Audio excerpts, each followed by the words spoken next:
So today we're going to be looking at another item that you actually get pretty easily locally. I'm not sure if Officeworks has them, but I'll inquire next time I'm there. Now, unfortunately, with this one we won't be able to do an unboxing.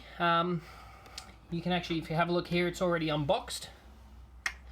And that unboxing process is actually pretty complicated, requires some specialist knowledge. So for now we just have to deal with this already opened one. To be honest, it came out in a pretty average condition. There was a whole bunch of like dank water and mess and stuff, and it just kind of gets handed to you. That was a bit of a shock. Now, the opening specialists who were there unboxing it didn't seem bothered, so I figured raising a complaint might be a bit of a challenge. That's okay. Now, the basic dimensions. It's about half a metre long, weighs somewhere between 2 and 4 kilos. It's quite a broad range there. That's variable and, I don't know, I guess faults in the manufacturing process maybe. Doesn't seem to affect the product unduly. Anyway, they're touted as the next great thing in lifestyle satisfaction. But, oh boy, got some news for you. There's a variety of settings. The most popular one is initially sleep mode. After a little while, there's an eye contact mode that unlocks, and that's a bit later, but it's pretty awesome. Unfortunately, there are some other modes, and they trigger just at random times. It's hard to tell what sets them off. There's poopin' mode, piddlin' mode, and the most horrifying is crying continually mode. There's a sound engineer somewhere who needs to be commended, because the tone that this thing creates just cuts straight to your ears, soul, everything. It's incredibly compelling and annoying.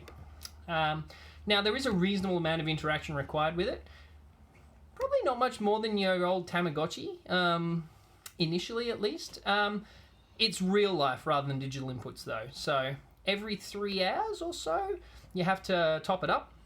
The box it originally came in actually has a couple of handy dispensers, which is really neat.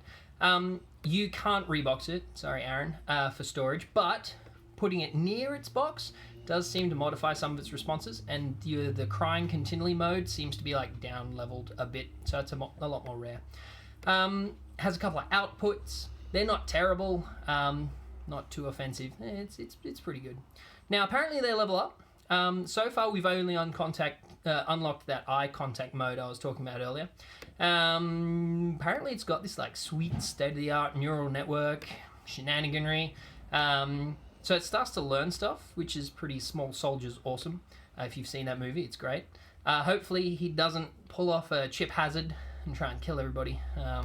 Anyway, a bit like Barbie, there's a whole industry around accessories and extras. Nothing comes with it. Out of the box, just absolutely vanilla. You kind of get in trouble, from what I understand, if you take them out in the wild, just in that vanilla setup. You kind of get frowned upon. There's obviously some commercialized groupthink going on. Whatever. Anyway, one accessory that cannot be overrated enough is it's called a wet wipe. It's really a godsend when you're tidying up those outputs that I was talking about earlier. They're not a big pain, but it's nice to be able to just clean them up. General word of warning. Pretty sure that you're not meant to get one of these if you're under the age of 18, and you will need to be comfortable with bugger all sleep. There's the whole 3-hour top-up thing. Can't really make a recommendation either way. Like, it's working out for me so far, but I imagine there'd be some people that might want to get their money back, and I'm pretty sure the returns policy doesn't meet ACCC standards. So yeah, all in all, that's our latest product. You look that way. We'll see if we can get the whole eye contact thing going. But oh, there's little eyes. Anyway, enjoy.